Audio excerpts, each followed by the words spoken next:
Hey there, guys. So yeah, I apologize that I didn't get an episode out last week. It's just I'm not going to try and get an episode out every week if I don't have a desire to put an episode out. I'll try to go weekly if I can, but if I just don't have the time to, then I won't. But just check out every Wednesday, and hopefully episodes should be out, and I've got an episode out for you today, so I hope you all enjoy. Hello, everybody, and welcome back to another episode of At the Movies with William Fletcher. As per usual, I am your host, William Fletcher, and I am joined this week by Harry Jobson. Hello. I'm just getting him on to do every Marvel episode now, which is fair enough because you like Marvel, I like Marvel. You know, it works. And so for this week, as mentioned, we're looking at the Marvel Cinematic Universe with Guardians of the Galaxy Volume 2 as well, and the Guardians of the Galaxy Holiday Special in anticipation of Guardians of the Galaxy Volume 3, which is coming out this week. So yeah, I'm a big Marvel fan. I've firmly established that show by now. Spider-Man: No Way Home was my favorite film of 2021. Black Panther: Wakanda Forever was one of my favorite films of last year. I like Marvel generally. I think some of their recent stuff has not been as good, but going back and rewatching these two Guardians films, I just forgot how good they were. You know, like when you don't watch a film for years, you forget how much you enjoy it, and that's sort of what I felt. I think it is difficult to just single out specific movies within the larger narrative that is the Marvel Cinematic Universe. I mean, especially the Guardians. So much of their development happens in other films. We need to understand about the Guardians is at the time the first film came out. What was it? 2014. 2014, nearly 10 years ago. Fucking hell. Yeah, How has yeah. that? How's it been 10? That's insane that it's been 10 years. Because so I would have, for context, I would have been about 10 years old, maybe 11, when this Yeah. came out. That's just like That, context. that's Um, wild. Yeah, yeah, I yeah, that's 10 wow, almost a decade old. It came out, 2014. No one like, the Guardians were not a big comic book IP, let alone, like, well-known established Marvel characters. You have the Avengers, and then you had the choice to either go with Fantastic Four, which we did end up getting, Fan-Four-tastic, yeah, which but was to be fair, they did not own Fantastic Four at the time, yeah, no. They didn't have that over Fox or anything yet, but and also they bought all the weird characters that nobody knew about. You know, Fantastic Four and X-Men and Spider-Man were all owned by different companies, so they couldn't use them, so they had to be more creative with the movies they made, yeah, basically. yeah, but so they came out with the Guardians of the Galaxy, and a lot of people were like, "Oh, it's just Avengers, but in space." I think first off, for That feels the very reductive, though, doesn't it? yeah, yeah, I think it does. I mean, I think it completely stands alone. I want to touch on the casting for the first film. Yeah. Because the first film is the core Guardians, even though, I mean, we've experienced more of new Groot than we have of the old Groot. But yeah, so Drax, like, who knew that Dave Batista could actually like act proficiently? I'm gonna get to Chris Pratt. So like, I like Drax's character because he's so like obviously so traumatized, but is only really used for, like, comic relief. Does that make not Yeah. only really used, but, like, Not only Drax's a lot of what character in he the does is comics very is comedic, so yeah. his character is so powerful as well.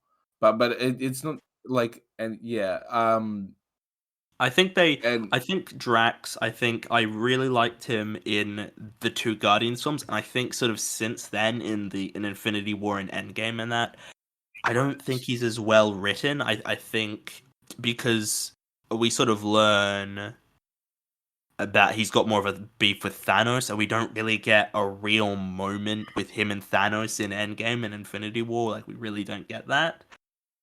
which would have been amazing, by the way, Yeah, for his exactly. I think that's character. sort of one of the missed opportunities of, and because he sort of faces off with Thanos in Infinity War, but we sort of miss out on it in Endgame, especially because that Thanos that we meet in Endgame is from 2014 during the time of the first Guardians film. Yeah, but I like Drax in these two films. I think because James Gunn, I know James Oh, Gunn had writing, was involved with the writing of his characters in Infinity War and that, but I think here in these two films, I think he really gets those characters. yeah, he had a Um, large role in writing the second film. I think he was head writer as well. yeah, because I looked it up before, and he co-wrote this first Guardians with someone else, and I think with the second one, he just wrote it all by himself. I guess they trusted him enough to be like, yeah, you can write this now. You proved yourself with the first one. You can go at it. But yeah, I think Dave Bautista is maybe the best wrestler turned actor that we've had. Like, I think because The Rock basically plays himself in everything, and John Cena does to an ex. I'd say it's probably between Batista and Cena as like who's the better actor of the two. I think The Rock, because The Rock's films, besides Moana, which I genuinely like, I think was perfect for him. I really enjoyed that. Yeah, no, I I really like Moana as well. Yeah, really sort of lacks depth. I'm just trying to think of any other like actors turned or wrestlers turned actors. um, because I Stone know a lot Cold of Steve rest. Austin. I just know a lot of WWE guys. They make like films under the WWE film like studio, like their own, which is not good. I Yeah, know, but I some know. like crossover film with Teen Titans Go or something. Yeah, I know they did Scooby Doo crossover films at some point as well. I think Batista's probably the best. I mean, I've seen Batista in more stuff than I have John Cena, to be fair, so maybe that's what it is. But I mean, Batista, he's in Glass Onion, he's in Blade Runner, he's in Spectre, he's in, well, the MCU, he's in all these films, and I think he. We should probably start moving on, but yeah, Drax is definitely. I like the way he's portrayed because he is such a powerful. Like his name's Drax the Destroyer, and to use him for and to create him with like he has such this like almost like cute naivety towards him, Yeah, he doesn't like understand metaphors in that. and paired with Mantis from the second film. Oh my god, like that Oh, yeah. it's it's like how it creates sort of a dynamic for the group as if like they're the weird sort of because the whole point of Guardians, right, is that they're less a team and more like a family. Um, Family. that's Vin the whole Diesel would thing. say. Is yeah, Family. family is the most important thing. But he, yeah, like and that's true. And I guess like if you go like Peter's supposed to be the head of the family, Gamora was the Mm, the yeah. mum. If you watch the trailers for the new films, Gamora is in the trailers, but Yeah. Well, she's it's in a different Endgame, but Gamora. yeah, no. Yeah. Um, Which like again we'll get into with like her relationship with Nebula, who Nebula is another one who I think was casted just perfectly. Gamora, I'm hit or miss with. I so mm, let's touch on Gamora from the first yeah, film. since we're touching on, yeah, played I by Zoe Saldana. Yeah. I don't care about Gamora at all. Just because her character is like sort of dry, and like I understand you used to battle with your sister to win your father's love, and the loser would get replaced with like tech, but I'm just like, yeah, and I feel bad for you, but I don't care. That sounds like really So, messed up, but I'm just so like, I've gotta ask then. So, did you not care when Thanos had to kill her in Infinity War? Then that part never choked me up in Infinity War because no, I but was, okay, but you don't think but it's I effect? don't think I it's think it's I I don't think it's think a it's very impactful. I don't think it's nearly impactful as like other sacrifices that happen throughout the film. I think there is right. nothing. No, I don't think there has been. We can talk any sacrifice made. I don't like whether it's Tony Stark or Peter at the end of No Way Home, which is sort of just like he's sort of sacrificing. Well, he Yeah, is, it's but not a. He's not gonna it's die, ongoing. but he's make yeah. Yeah, He's I think there's nothing that comes close to any of the ones that happen in Guardians, whether it be Groot in the first film or Yondu in the second. But I like and we will also talk about Yondu at some point, but I just don't Gamora's character personally for me just always felt like I was just like you could replace that with any sort of cardboard cutout of a character and I wouldn't like it's just it has to be a female to play off, or it doesn't have to be a female, but for Peter Quill's character. Um like it just like a general love interest who is the opposite of what Peter Quill is. So it's like you just need someone who plays it straight and isn't goofy. exactly. That's And the thing. Is her job is sort of to be the straight man, as it were. You sort of think that could be Drax, but then you find out very quickly that he's not that. She's sort of the normal one, as it were. They're all sort they're of like bigger. yeah, they're Yeah. all sort of larger than life. I mean, Rocket is angry and gung ho, I'm gonna say. You've got Groot, which is he's just Chewbacca. Like Groot is Chewbacca. He is. It's Yeah. like, oh yeah, we'll just I take this mean, yeah, guy that can no, that he is. only He's very like much sort of speaks there. their Chewie. Like, I mean, you can make startling comparisons to Star Wars and Guardians of the Galaxy. Yeah, you could. You could very much if you wanted to. But I mean, Uh, yeah, like I don't know. I just for me, Gamora always felt like I'm like you can. It's just sort of insert name here. I think it's more important because Gamora's best bits are when it's revolving around Nebula. I never even cared for like her beef with her dad, like her father, really, you like didn't care Thanos. about the. Oh, I felt way more sorry for Nebula. Yeah, I guess if we're gonna move on, because to be honest, I don't have a lot to say about Gamora either. I don't think she's She's not probably a my super least deep favorite of the character. original five. I'm Honestly, just I don't think I'm she's the that same. interesting. Hmm. I'm the same. I don't. I although again, I also think Groot in the first film Yeah, Groot's kind of not just. not as good as New Groot. I like seeing I like the dynamic with New Groot way more than I like the dynamic with Old Groot. Because Old Groot was Mhm. like his dynamic with Rocket was like obviously something that like that was special and connected, but New Groot Yeah. was just I don't know. It's just yeah.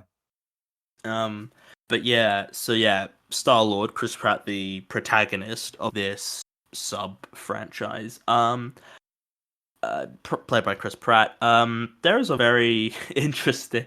I think now, I remember at the time, Chris Pratt was sort of like just one of the most beloved actors. He was Oh, just beloved, but yeah, he was on this the he had the dome Lego at the top. Movie. He had Jurassic World the following year. He was like this big thing, and everybody loved Chris Pratt. And that's slowly waned, and now people don't like him as much. I think that's because a I, lot of people are chronically online. I Like, think it's touch also grass. gone, yeah, because of his political opinions and that kind of stuff, and that he's in everything. And I don't think he's a terrible actor. I just don't think he's like, because I've read about who else was like nearly became Star Lord, and I know Joseph Gordon-Levitt was one, which would have Oh, been that would have been yeah, so cool. yeah, and I believe Glenn Howerton of Always Sunny was Yeah. also a contender, which I think would have been There's no interesting. way Dennis Reynolds could that. No, no, I actually can't like that. I think No, because I because I he think plays such a psychopath. I Like, know that's the thing. I think Star Lord would have to be written differently if Glenn was good. Although I don't know. Because I haven't seen all I've seen Glenn Howerton in is Always Sunny, and he's just an Unhinged. unlikable, horrible person.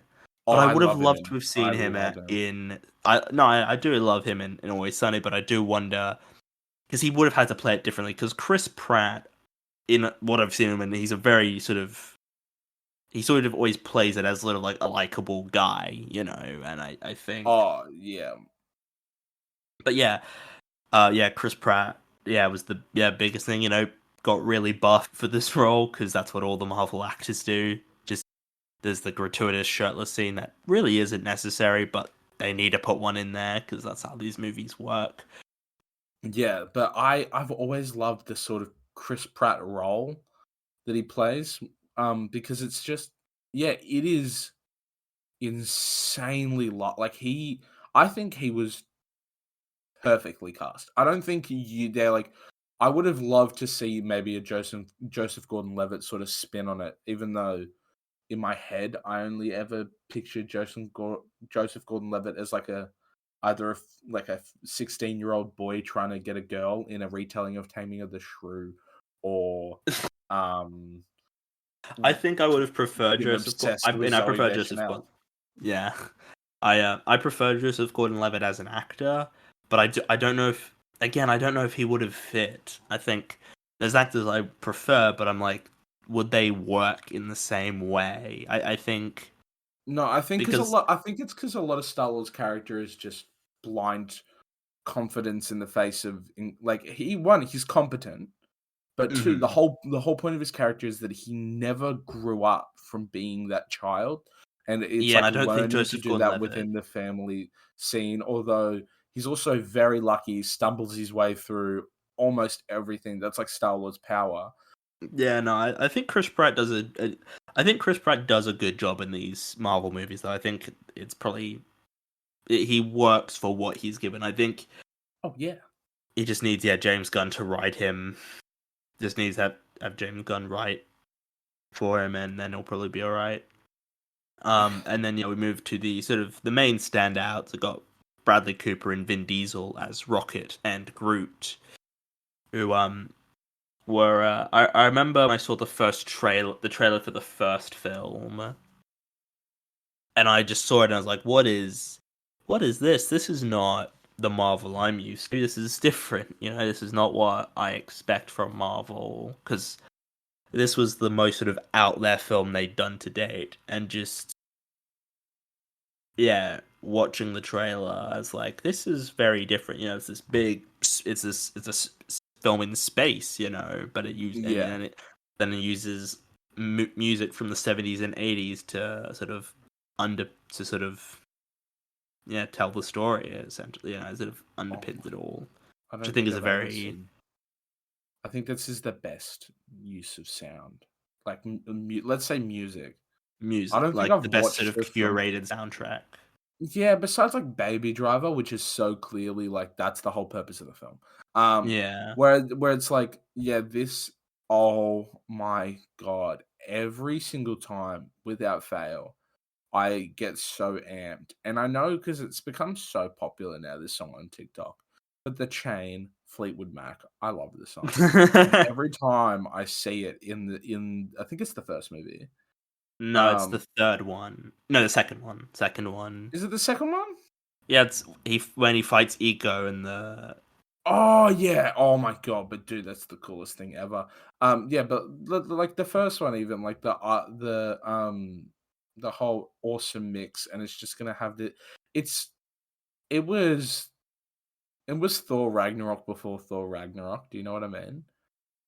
It when you watch it, it's almost Yeah. if you're watching some like rock rhapsody of a film where you're just like, yes, Mm. this is dude, it like it oozes just kind of coolness. Um, Mm. and I think that I think sound design or not sound design, sorry, but like music curation for the Mm. film was such like an important thing to get right, and I think they nailed it both times because it Yeah. really sets the tone. I mean, it. Could you imagine if they just went with sort of like Avengers type music? Yeah, I think. Although I do like the score in the Guardians films, but I think having like, I don't know if I'd say it's my favorite curated soundtrack. I think my favorite curated soundtrack would probably have to be like Shaun of the Dead. I also, yeah, well, we sort of skipped over. We're going to talk about Groot and Rocket. We completely skipped over that. Oh Yeah, I yeah, yeah. think I've seen, yeah, some of the trailers for the new one, and it looks like a lot of them was going to be about Rocket as a character and his sort of past, which I really like because I think there's a lot of interesting, because they've sort of already explored Star Lord, sort of already done stuff with Gamora. There's not much you really can Mm, do with Groot, and they kind of have wrapped up the Drax stuff, so it makes sense that Rocket is like going to have this third film going to be about him, you know, and I really like that. As I think I'm really interested in what, because I was looking at some reviews in that, and there's apparently some very dark moments in this new Guardians film, which I'm very looking interested in because I always appreciate when Marvel goes for something a bit more dark and sort of a bit more depressing because, you know, did yeah, James Gunn he. direct this last So film I and mean, we'll write? get on Co-write? to sort of Guardians 3, but yeah, he wrote it and then he got fired, and they were still going to use his script even after he'd been fired. So I imagine the script is basically the same ever since he initially. But yeah, Groot. Again, I think Groot. He's not that interesting in this first one, and like I really don't like his sacrifice because it doesn't mean anything. I always hate that in a film where a character sacrifices themselves or whatever, and then it just doesn't mean anything because they come back. And I think that's a problem Yeah. Marvel has or did have anyway. You know, Agent Coulson died. I mean, I think it does mean something. No, but, like, because it's not the same Groot, it's completely different, like, they've already, like, confirmed that it's Groot's son. Like, he's not Groot, it's like, it is Groot now does not have any of the memories of older yeah, I Groot, so mean, it I is know that. almost a sacrifice, except they No, just I wanted to know keep that the he like plushies, which, like sacrifices himself and he's not the same guy. He's not the same Groot, but yeah, I don't know. I think I've talked to a lot of people about Marvel, especially recently, and they're not fans of it, and which is why I don't understand why they keep watching these movies if they don't like them. You know, yeah, that's my big thing, weird. people are like, "Oh, I don't like him," and I'm like, "Stop watching. Turn off your Disney Yeah, Plus." like Like, literally, if you want them to stop making these, then yeah, stop watching. Stop giving your money to them. Like it's not hard. It's pretty easy, you know, if you whereas don't want to pay. personally, I'll let my mum keep paying Disney Plus while I keep using her subscription. Be quickly touching Mm-hmm. on Groot, Vin Diesel, I don't care. It literally could have been anyone saying, "I am Groot," like that. I'm not going to say he did well because he did a voice. Like, Yeah. I think they wanted Danny DeVito to do it originally, which would have been amazing. Which would have been like unironically really great. I'm trying to get the whole Like Always Sunny cast into the Marvel Cinematic Universe. yeah. I mean, I'm trying to think who else. I'm trying to think like I mean, honestly, you could just replace the Guardians of the Galaxy cast with the Always Sunny crew and it would probably still work. You know, Yeah. you have Rob McElhenney as Drax, you have Charlie Day as Rocket, you have Glenn Howerton as Star Lord, you have Danny DeVito as Groot, and you have Caitlin Olsen as Gamora. And honestly, Yeah. I'd really enjoy that. Actually, just have all the Always Sunny cast in. So I think they would do a very good job. I don't know if Mac would be big enough to be Sure, Drax, but surely Danny DeVito is Peter Quill. Um, yeah, shirtless. Damon. Yeah, Yeah, but that's the whole yeah. soundtrack. No, I Damon. don't really. I think Vin Diesel's whatever. He's not doing anything amazing. Yeah, I do I not. remember when I heard it, I was like, "Oh, that's cool. It's Vin Diesel." Yeah, And then that was it. Like, I'm just like, it could have been literally anyone. You I could don't. have just hired like a voice actor. You know, they don't I even think Vin need to. Diesel didn't even get paid for the first film because he like just said it like 3 times. He said, "I am Groot. I am Groot. We are Groot." That's all he said. I think he, I yeah, think he he got said paid like it. a very little amount. He said he just wanted to do it to be part of like the MCU or something Yeah, like that. yeah. I think Like, there's behind the scenes footage of him on. So he's in like the recording booth, and he's got like these like boots on, which basically imitate the height, even though he's never on screen. yeah, But he's got these things on, and he's just saying "I am Groot," and he just says it so many times, and then he also does it in several other languages as well, which I think yeah. is probably. But I mean, it could literally just be anybody. Oh yeah, you could To have play. gotten bloody the guy who played Olaf. I can't think of his name right now, but I don't know why he sprung Yeah. into my head. But like you could have just had anyone. And but I mean, yeah, fair play, fair play. But yeah, Bradley Cooper, like I didn't recognize the voice initially. I didn't think, oh, that's the guy from the Hangover movies. Um, Mm, because like I don't know, I was a child. Um, as in, I don't know, I would have been like 12 because I didn't watch it the year it released. I remember watching it like a year after. So yeah, I would have been about Guardi- Guardians or Guardians. Yeah, so I didn't watch yeah. Guardians until like 2015, and it was during that. This was during the whole Deadpool Guardians, like the Suicide Squad, all the. Marvel's becoming epic sort of Hmm. like era. And then yeah, I watched Guardians, and I couldn't pick up on it at first, but I remember getting a really distinct sort of like vibe off Rocket Hmm. as a character, and Yeah. I'm like, bro has one like just the worst little man syndrome ever. No, like overcompensates with the guns, but we're not here to analyze them. Oh well, we are actually In the cloak and first one, dagger. he talks about, I didn't want to be pulled apart and put together and all that over and over again. And then in the second one, him and Yondu sort of connect because they're the same basically. Oh, that was so good. I mean, I think this is controversial, but I think I prefer Guardians 2 to the first one Oh god, I just a wait. bit. Like it could be controversial. I don't care, but Guardians 2 is probably my favorite MCU film. Besides, like Ooh, wow. I the relationship. I don't know. I mean, Ooh. watching it again, it I could be mean, recency bias, but I'm thinking like I do like the Avengers movies, although they're like mm. long. I think Guardians 2, really good length, does a lot of really, really, really great things with character choices and relationships. I think Mhm. Yondu in that movie is one of my favorite.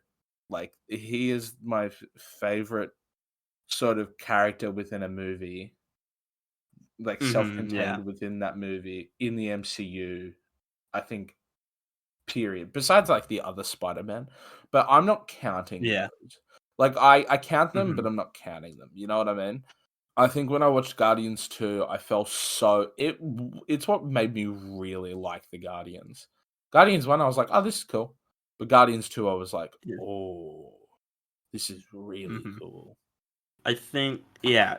So I think we'll get on to Guardians 2 soon. Yeah.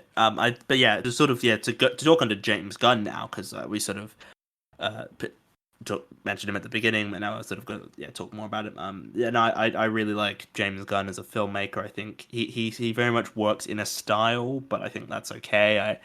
Mm. I don't need every filmmaker to be doing something crazy. I'm fine if they just sort of go along and just make what they make. And James Gunn got his career started in trauma films, which I'm not particularly familiar with that sort of genre, but it's very much just sort of using shock humor and that to sort of sort of creating stuff just to generate a reaction. Yeah. Yeah. Um and yeah, that's where James Gunn got his start in, and and then he sort of has moved on, and he's to Guardians of the Galaxy, and he did the Suicide Squad, and now he's the head of DC, which is crazy to He did the think. Peacemaker show as well. He did Peacemaker as well, yeah. I It's think just he's crazy. more than proven himself as possibly like the current most valuable writer slash director for superhero movies at the moment. The way that he built but I mean, it's a huge play to the MCU and Marvel as a whole, but largely Hmm. weighed on his shoulders on how he built the Guardians from basically an unknown IP to Yeah. I'd say the second most popular Marvel IP after the Avengers directly. And then I'm talking like teams Yeah. as well. Yeah. Because Fantastic Four fell off a cliff, and not like I don't know a soul at the moment who claims that the X-Men movies are better. I think James Gunn is right now probably the biggest and most powerful name in the industry. Yeah, I really like James Gunn, and I think these two Guardians films very much are as good as they are because of the writing. I think it's the writing that really makes them as good. Because some films, I think you've got great writing, but sort of not that great direction, or vice versa, and you get the occasional film that's got both elements are great. And I think the Guardians films have got very good writing for the most part. Yeah, yeah. I think they're probably some of the best written MCU films, I'd say. I think visually as well, they're some of the most visually stunning. Like we haven't touched on Mm. it yet, but the second film, because I guess we're basically onto the second film now. The second film Yeah, I is mean, there's not a whole just yeah an because it acid basically trip. improves upon the first one.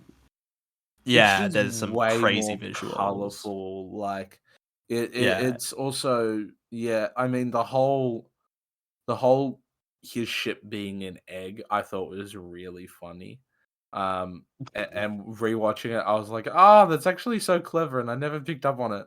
Like, because he's going around like impregnating all of these planets with his egg. I yeah, think that's all. Like, I'm just like, yeah, that's real clever.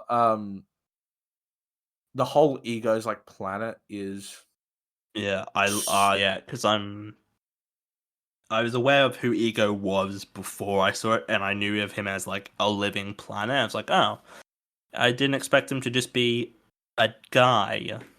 What do we Yeah, I think of just the didn't. casting for Ego? I really, really like Kurt Russell in this. I think I Kurt thought Russell's it one of was the best perfect. MCU villains they've had. Honestly, I think he's such and this became sort of a running trend of Marvel of having great villains with understandable motivations. Because then you had the Vulture in Homecoming, you had Hela in Ragnarok, you had Killmonger in Black Panther, you had Thanos in Infinity War. You had all Yeah, these, and I really think Ego is one of the best villains they've done. I think he does a lot of really great stuff.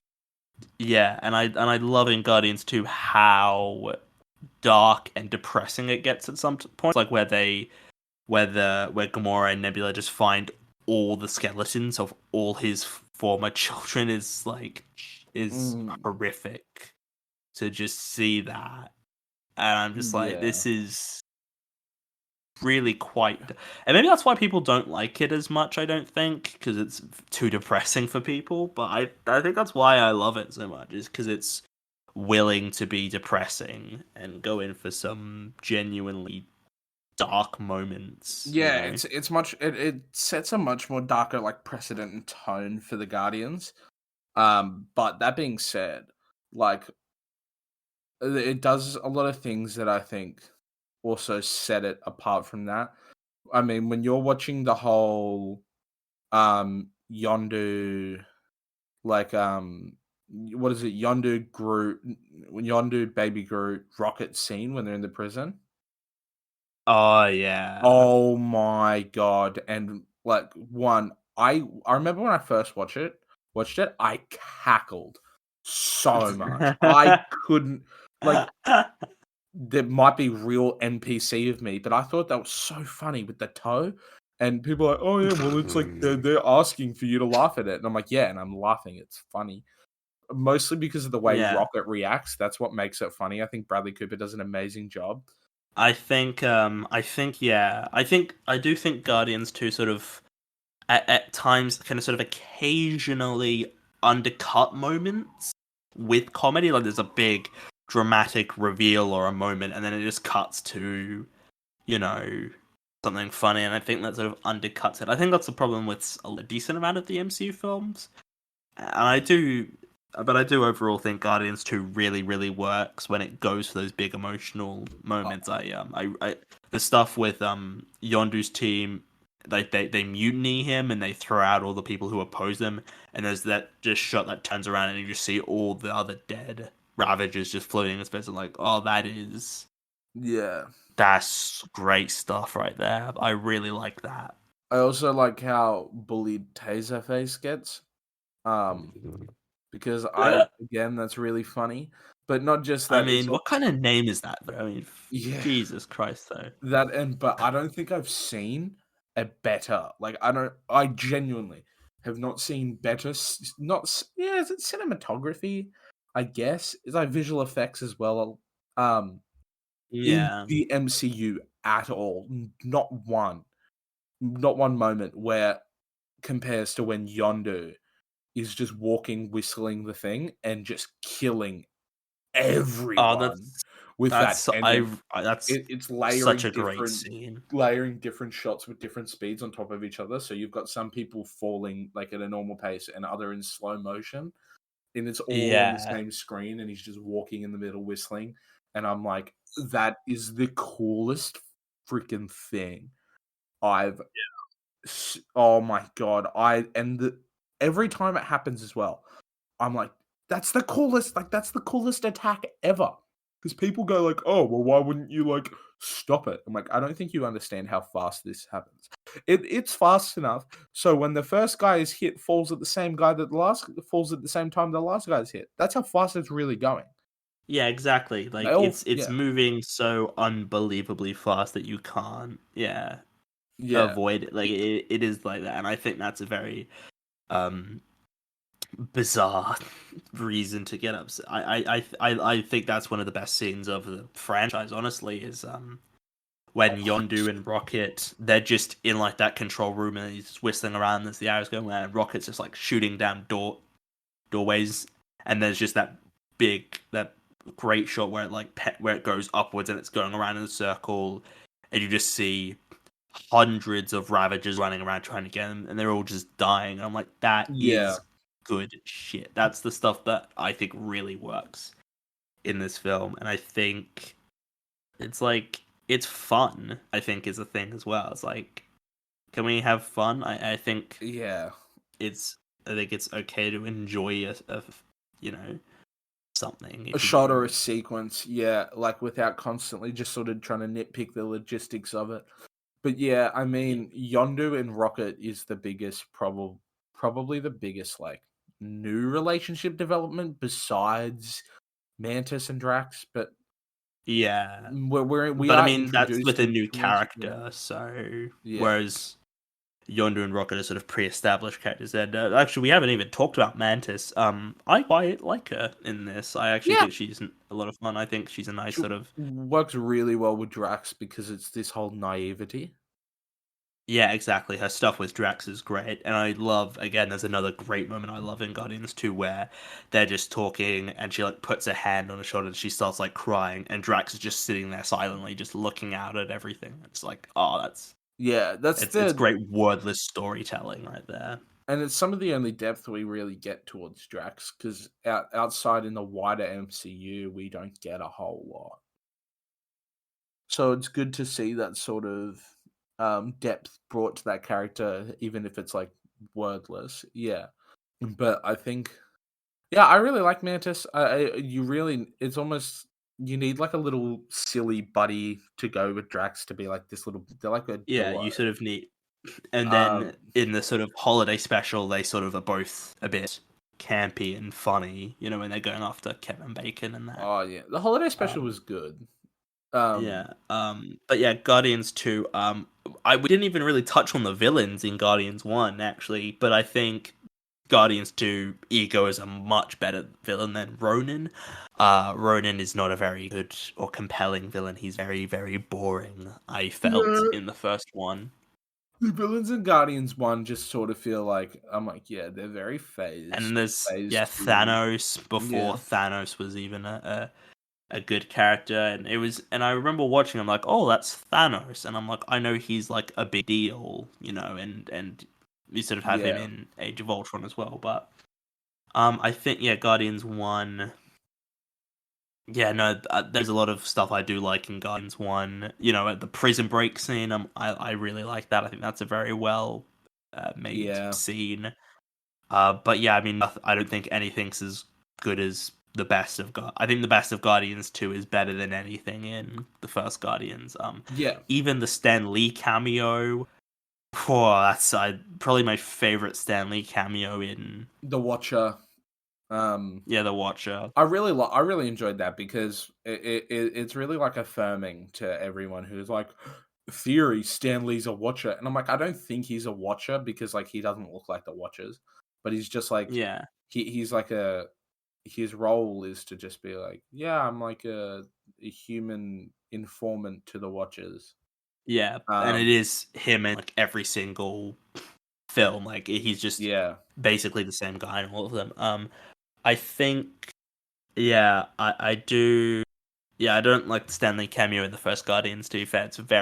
It's just hitting on a younger woman, which feels a yeah. bit iffy. But yeah, and then I'm trying to think of what the post-credit scenes were for Guardians 1. It was Thanos stuff, wasn't it?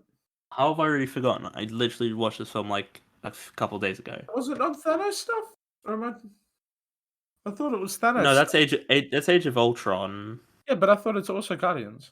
Oh no, it's a No, it's little with the little Groot. Collector. It's a little yeah, but there's also a little Groot dancing in a pot plant is one of them. Yeah, and then the other one is it's the Collector with Howard the Duck, Oh which is yeah.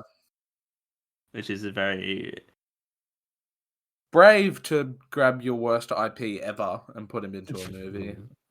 yeah. I really hope they make a Howard the Duck film at some point. I I really hope really, they don't. yeah. I do prefer Guardians too. I think it works better. I think it's maybe funnier. Like rewatching the first Guardians, I'm like, oh, this stuff isn't as funny as I remember it being. Whereas Yeah. Guardians 2 is, I think I found Guardians 2 even more funny on this rewatch because I didn't remember it. Because I remember when I first got Guardians, the first Guardians on DVD, I just watched it like Yeah. all the time. I watched it like multiple times a week. I loved it so much. And I'd probably say it's one of my most watched films, honestly. But I think Guardians 2 is a better film. I don't know. When I say it's a better film, I enjoy it more, but do I think it's better? I say I Because, prefer like, Guardians 2, but I think yeah, it was easier to do Guardians 2, I think, than it is to do Guardians 1. Because now you already have you have a decided and set up because team with and Guardians 1, you've got to universe and introduce world. 5 main characters Yeah. plus a bunch of side characters and villains in that, and that's a lot to do in one film. Whereas Guardians 2 has the benefit of being a sequel because it's like, yeah, we've already introduced the main 5, and now we can add a few more characters. Yeah. Um, but I think, yeah, Guardians 2 just works a lot better. I think the I funniest sequence in within the two films is got to be when Rocket's trying to like teach Groot how to use the bomb. Little baby Groot. Yeah, I Oh, remember that was one of they put that as like the beginning of a trail. They put it in like a trailer. I think it might have been like the first trailer or anything. yeah. As um yeah, no, I really enjoy that, and I love that final battle on um Ego, and Star Lord and him and Ego are fighting, and he becomes Pac-Man, just the big rock Pac-Man, and then Ego becomes a big version of Ego because that just makes sense. Yeah. Um, You've also got and yeah, the and dolly zoom, the famous dolly zoom. The oh yeah, where the Jaws shot, as it's called, yeah. where Even though they it was zoom in and done then they before pull the Jaws. camera back, or do they push the camera in and zoom out. It's It, like it's when you zoom in while pulling the camera back. yeah, which it's an amazing effect. It looks great when it's used. Yeah. I think yeah, because it's revealed that Ego killed his mum, and it's just like, oh well, that's horrible. And then because Ego is a terrible, but I remember going in, I'm like, oh, is Ego? Because like Ego's surely going to be like the villain, right? Yeah, Because they hadn't had set up for any other villain. yeah, I mean there was like Taserface in that, but they're not really focused on the Guardians. And then there's Aisha, the Gold people, but they're not really that much. And I remember when Far From Home came out, and there was those trailers with Mysterio, and I was like, oh, don't tell me you're gonna not have Mysterio as the villain. And I was actually going to be very disappointed if Mysterio wasn't a villain, because why would you do that? One of the Yeah. coolest, most interesting Spider-Man villains. I mean, we've talked about these, and to sort of finish up, because I feel like we said a lot of what we wanted to say. The holiday special is fun. You know, it's I preferred the Werewolf by Night special they did. Personally, I think that works a lot better. Is far more Unique. interesting. Yeah. Yeah. You know, going back to sort of classic, you know, Universal monster films of the 30s and 40s. I dig Yeah. that stuff. You know, I'm a big fan of like, yeah, I love that kind of stuff. But yeah, the holiday special was fun. It was nice seeing the Guardians again, because we didn't really get a whole lot of them in Thor, and I was very disappointed that they weren't in Thor that much. Yeah. But yeah, it was fun. It was nice to have Kevin Bacon as a camp, you know, in it. It makes sense. Yeah, it, And it it was was just it was just very it was a bit of fun, and I think that's all it needed. Like, it didn't really have any sort of impact over the wider sort of like mm, Guardians, but besides almost giving like one last bit of fun before we get into the third film. yeah. Because I guess if we're gonna move on to, well, actually, first of all, my ratings for them, I give the first Guardians an 8 out of 10. I give the second Guardians an 8 out of 10, and I give the holiday special a 7 out of 10. It's quite high. I'd give the first a 7.5. I remember watching the Yep. first Guardians and thinking, this is 7.5. I reckon the second Guardians is like a 9. I adore the second Ooh, Guardians. that's very. No. Yondu's sacrifice and everything. Oh, I, we forgot about, yes, the yeah, Yondu we need to talk sacrifice. about I this. actually So, really like, like that as. I don't cry really a lot. And when it comes to especially like movies and stuff, there are not many movies that can make me produce a tear. Yondu's Yeah. sacrifice makes me produce a tear. Oh my Mm. god, it gets me every single time, no matter how many times I watch it. I'm like, oh, because like it's just I don't know, it's just really, really everyone's like reaction to it, like the whole when they give him the um like the big funeral send off and everything. Yeah, oh, I love that. I love that moment. And then that's where it just cuts to Rocket, and he's just like crying because he realizes that like these people cared for him, you know. And Yeah, but yeah, yeah, no, I really love that ending, and I think like it's a death in the MCU that really means something and works, you know. And I think that's like, see, look, the MCU is able to do something, you know. do emotion. Yeah, it is able to. Yeah, and I that one hits way more. Like it hits way more than like a Tony Stark or something. I can't explain it. I don't know. It's just I really liked Yondu as a character. I love Yondu's character too. Like, genuinely in the second Yeah. film, so funny.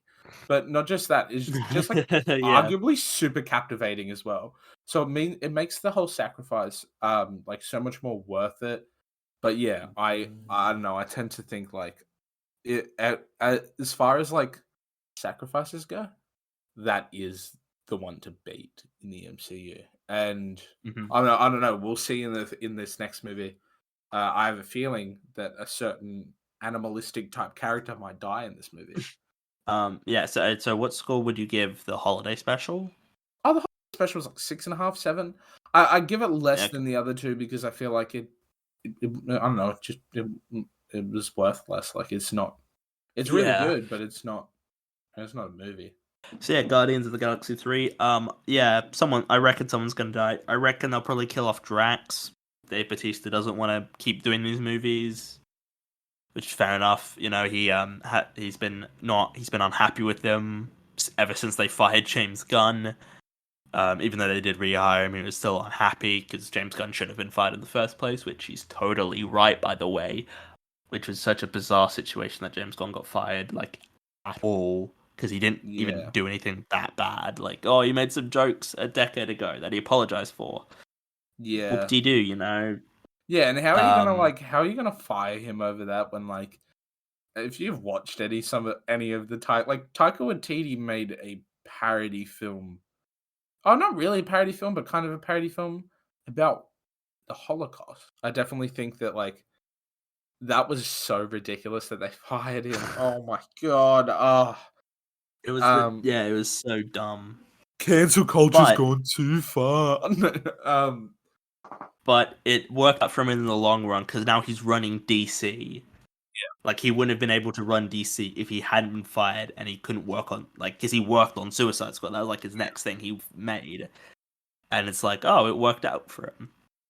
Yeah. So it was a blessing in hindsight. But at the time, it was ridiculous. I mean, it still is dumb and fucking ridiculous. But, you know, we get a brand new DC universe, you know, created by James Gunn. And I think I think it is worth it because I think James Gunn can actually give us good DC movies, which is something I've been waiting for 10 years plus, you know. I think we'll see Dave Bautista move over to DC. I don't know I think so, yeah. He'll probably do something. He'll probably do like Bane in like a Batman film or something. Maybe. Oh, he could. No. Yeah, he. Or he could just be like a big henchman character in. I'm just trying to think of the movies that they announced. They announced the Batman film. They announced there's a Superman film, a Supergirl film. Could he Booster Gold? Is he too buff to be Lex Luthor? Do you know what I mean? Why? Because he's bald? Well, yeah. You just, like, at least this time you don't have to bald cap Jesse Eisenberg. But yeah, I think Dave Bautista would probably do a DC film, I reckon, if James Gunn wanted him to. But yeah, no, I'm really looking forward to James Gunn. Honestly, I'm more interested in James Gunn's DC than I am in Guardians of the Galaxy 3, honestly, because this film was meant just because it's like a bigger prospect as well. Yeah, I think because Guardians of the Galaxy, I think was originally planned to come out in 2020, which it wouldn't have anyway because of COVID. It got delayed from that anyway because James Gunn was fired.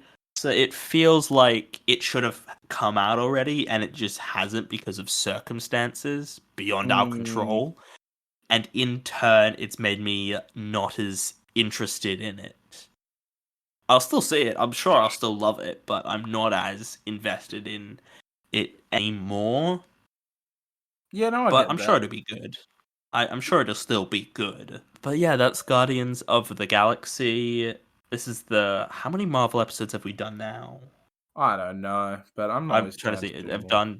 I've done Doctor Strange. I did The Incredible Hulk. I did the Thor films. I did Black Panther. I was gonna do Ant-Man, but stuff I've mentioned on here before got in the way of that, so I didn't talk about Ant-Man. But I may discuss Ant-Man a little bit in the review of the year, potentially. I mean, I haven't seen it yet. I don't know. Have you seen it, Harry? I have seen it, yeah. Okay. I was gonna see it, and then they've taken it out of theaters now, so I just have to wait a few weeks for it to be on Disney Plus, and then I'll just watch it then. But yeah, and then I'm trying to think if there's anything else Marvel related this year. Secret Invasion is gonna come out. That should be interesting. Captain Marvel 2.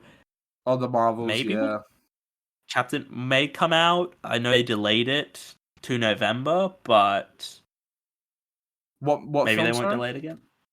The Marvels or Captain Marvel 2. I know they delayed it. It was going to come out like the middle of the year, and I think they delayed it to November. When's I believe Blade supposed to come out?